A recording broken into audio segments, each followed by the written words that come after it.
कक्षा 10 अर्धवार्षिक परीक्षा सितंबर 2025 टेस्ट में जो भी सवाल पूछा गया था उसका डिस्कस करते हैं। पहले ऑब्जेक्टिव का करेंगे, उसके बाद सब्जेक्टिव का। तो पहला नंबर क्वेश्चन था, प्रत्येक यौगिक संख्या को किन संख्याओं के गुणनफल के रूप में व्यक्त किया जा सकता है? तो इसका आंसर क्या होगा? आभाज्य संख्या। क्या आंसर होगा? आभाज्य संख्या। इसका दूसरा नंबर क्वेश्चन, 1771 का आभाज्य गुणनखंड कितना है? तो 1771 का आभाज्य गुणनखंड 7 गुना 11 गुना 23 होगा। इसको गुना करने पे कितना आ जाएगा? 1771। तीसरा क्वेश्चन है, यदि दो संख्याओं का लॉसो 182 हो तथा संख्याएं 26 एवं 91 हो, उनका मौसो कितना होगा? 13।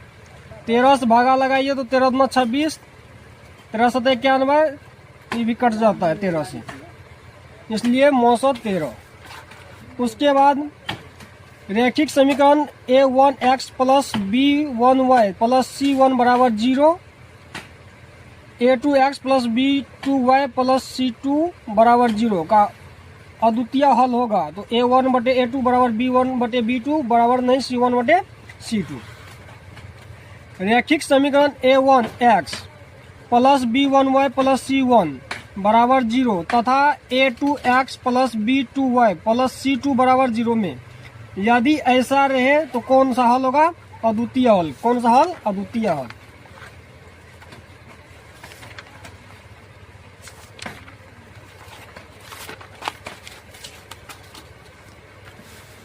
क्वेश्चन नंबर 6, जैसे 72 किलोमीटर प्रति घंटा, अगर किलोमीटर को मीटर प्रति सेकंड में बदलना है तो 72 में 5/18 से भाग दे देंगे। तो 5/18 चुके 72 यानी 5 चुके 20। इसका आंसर कितना होगा? 20। कोसेक 30 डिग्री, तो कोसेक 30 डिग्री का मान कोसेक 30 डिग्री का मान 2। कोट 45 डिग्री, कोट 45 का मान 1। सेक 60 का मान 2। कोस 0 का मान 1। tan 90 का मान 0। sin 60 डिग्री कोस 30 डिग्री बराबर 3/4। A number answer. 1 minus tan square 45 degree, 1 plus tan square, इसका मान कितना होगा? 0। 14 नंबर, 2 tan 30 डिग्री बटे 1 माइनस tan स्क्वायर 30 डिग्री, इसका मान कितना होगा? tan 60 डिग्री का मान। यदि सेक थीटा बराबर कोसेक थीटा तो 90 डिग्री, थीटा का मान कितना होगा? 90 डिग्री। उसके बाद आ जाते हैं 16 पे। साइन थीटा में थीटा का मान 90 तक बढ़ने पर साइन थीटा पर क्या प्रभाव पड़ेगा? तो साइन थीटा का मान बढ़ जाएगा। पहले 0 था तो 0 डिग्री का मान 0 और 90 डिग्री का मान 1। तो पहले 0 उसके बाद 1, तो यानी क्या हुआ? वृद्धि, यानी बढ़ता है। यदि tan a प्लस बी बराबर √3 तो a प्लस बी के संपूरक कोण का मान कितना होगा? 60 डिग्री। कितना होगा? 60 डिग्री। उसके बाद आ जाते हैं 18 पे। यहाँ विभाजन सूत्र पूछ रहा है तो इसका होगा m1x2 प्लस m2x1 बटे m1 प्लस m2।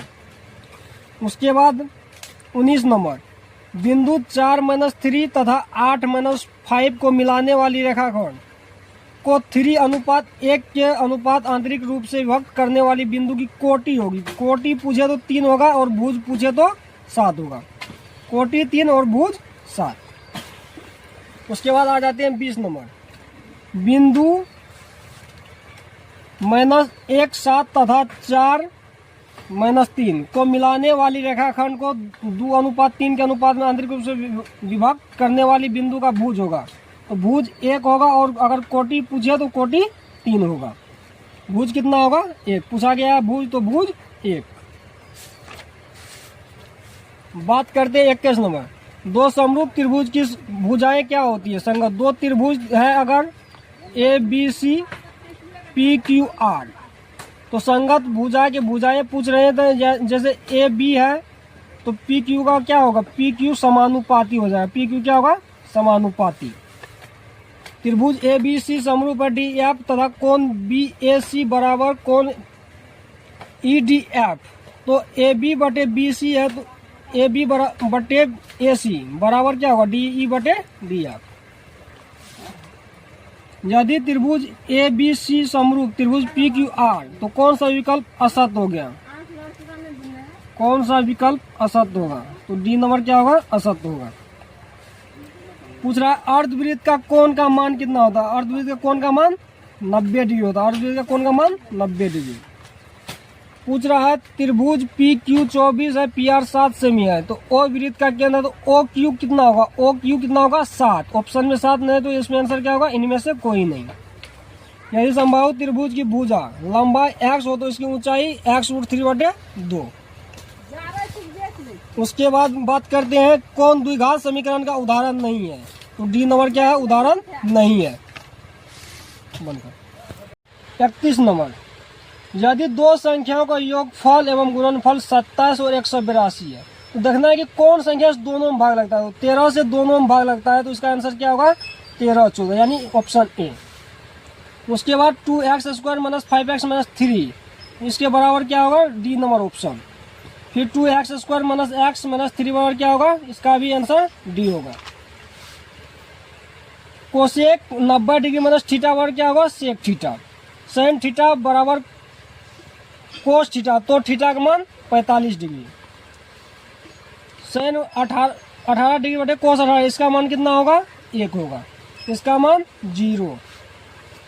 फिर बात करेंगे इसका मान 38 नंबर, तो इसका मान कितना होगा? 1। यानी दोनों को जोड़ने पर कितना आ जाना चाहिए? अगर 90 आता है तो मान हमेशा कितना होगा? 1। यदि दो कोणों का योगफल 90 हो तो एक दूसरे कहलाते हैं पूरक कोण।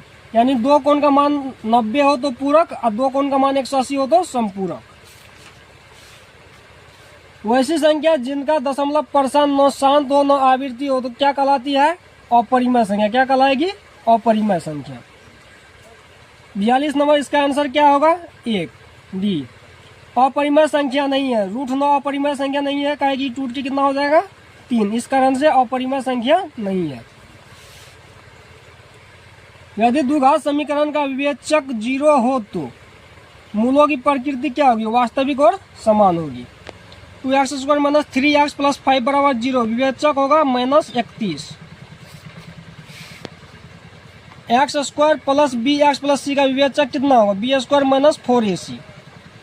47 नंबर, sec² - tan², तो इसका आंसर क्या होगा? ए नंबर। उसके बाद 48 का 1 + tan² बटे 1 - cot², इसका मान क्या होगा? tan²a। 49 नंबर, इसका मान क्या होगा? 9। जैसे कि 9 × sec - tan, तो sec - tan बराबर 9 × 1 यानी इसका आंसर 9। sin a बराबर √1 - cos²। 51 का आंसर क्या हो जाएगा? cos²। यदि sin थीटा 12/13 है तो cot थीटा बराबर क्या होगा? 5/12। बात करते हैं 53 नंबर, cot थीटा बराबर cos थीटा बटे sin थीटा। यदि sin a बराबर sin² a बराबर 1 तो cos² a plus cos power 4 a बराबर कितना होगा? 1 होगा। यदि tan theta plus cot theta बराबर 5 तो tan² theta plus cot² theta बराबर 25। यदि tan थीटा बराबर √3 तो sec थीटा बराबर कितना होगा? 2। उसके बाद बात करते हैं 57 नंबर, यदि tan थीटा 15/8 है तो cosec थीटा बराबर 17/15 हो जाए। काहे कि h का मान कितना आएगा? 15, तो p पहले से है ऑलरेडी 15, तो h का मान कितना होगा? 17, तो आंसर कितना होगा? 17/8 यानी बी नंबर। 58 में इसका आंसर क्या होगा? a² + b²। इसका आंसर ए नंबर होगा 59 का। फिर 60 देखते हैं, तो समकोण त्रिभुज का क्षेत्रफल पूछता है, तो किसी भी त्रिभुज का क्षेत्रफल पूछे तो क्या होगा? 1/2 गुना आधार गुना ऊंचाई। अगर सिंपल त्रिभुज पूछे या समकोण त्रिभुज पूछे तो क्या होगा? 1/2 आधार गुना ऊंचाई। शीर्षों का 2 3 -1 0 तथा 2 4 त्रिभुज का क्षेत्रफल क्या होगा? 21/2 वर्ग इकाई। किन्हीं दो भुजाओं के वर्गों का योग तीसरी भुजा के वर्ग के बराबर है, समकोण त्रिभुज होगा। यदि समकोण त्रिभुज समकोण बनाने वाली भुजा 20 सेमी तथा 21 सेमी हो तो सबसे बड़ी भुजा की लंबाई कितनी होगी? 29 सेमी होगी। कितनी होगी? 29 सेमी। उसके बाद पाइथागोरस का त्रिक नियम क्या है? यानी 2 गो का स्क्वायर पूरने पर तीसरा का स्क्वायर पूरना चाहिए। इस 3 गो का पूर रहा है, डी का नहीं पूर रहा, तो आंसर क्या होगा? डी नंबर त्रिक नियम नहीं है। ये तीनों क्या है, त्रिक नियम है। उसके बाद बात करते हैं 65 नंबर, उसका आंसर ए होगा। 66 का आंसर वृत्त की अधिकतम स्पर्श है, यानी अगर बाय वृत्त से बोले तो बाय से कितनी खींचा जा सकता है, 2 खींचा जा सकता है। अर्धवृत्त के परिमाप पाई आर 1 + 2r होगा, पाई r + 2r होगा। बात करते हैं 68, 7 सेमी त्रिज्या वाले गोले का यानी 4 पाई r स्क्वायर होता है, तो इस पे बैठा के निकालना है, कितना होगा 616। अनुपात 2 गोलों के पृष्ठ क्षेत्रफलों का अनुपात 9:16 हो तो उनके आयतन क्या होगा, 27:64 होगा। क्या होगा, 27:64। देखते हैं 70 नंबर, किसी गोले की त्रिज्या की 3 गुना कर दिया जाए तो आयतन 27 गुना होगा। आयतन कितना होगा, 3 गुना बोला, 3 गुना यानी क्यूब, 3 का क्यूब 3 गुना 3 गुना 3 यानी 3 तिया 9 तिया 27, कितना होगा 27 गुना। लंबवृत्तीय शंकु के आधार समांतर तल से निर्मित अनुप्रस्थ काट का क्षेत्रफल होगा, अर्धवृत्त होगा। क्या होगा, वृत्त। जैसे शंकु है, किसी भी शंकु में नीचे से एक वृत्त लगा रहता है, आधार में क्या लगा रहता है, एक वृत्त। तो इसका नीचे वाला पार्ट पूछ रहा है, नीचे वाला पार्ट क्या हो जाएगा, वृत्त।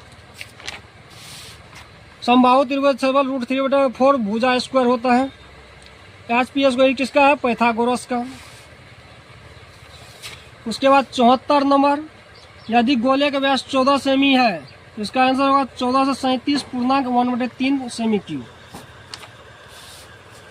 उसके बाद बात करते हैं 76 नंबर, प्रथम 8 अभाज्य संख्याओं का माध्यिका। प्रथम 8 अभाज्य संख्या का माध्यिका 8 होगा। जैसे 2 हुआ, 5 हुआ, 7 हुआ, ये सब क्या अभाज्य संख्या। 11 हुआ, उसके बाद 17, 19, इसकी माध्यिका कितनी होगी, 9।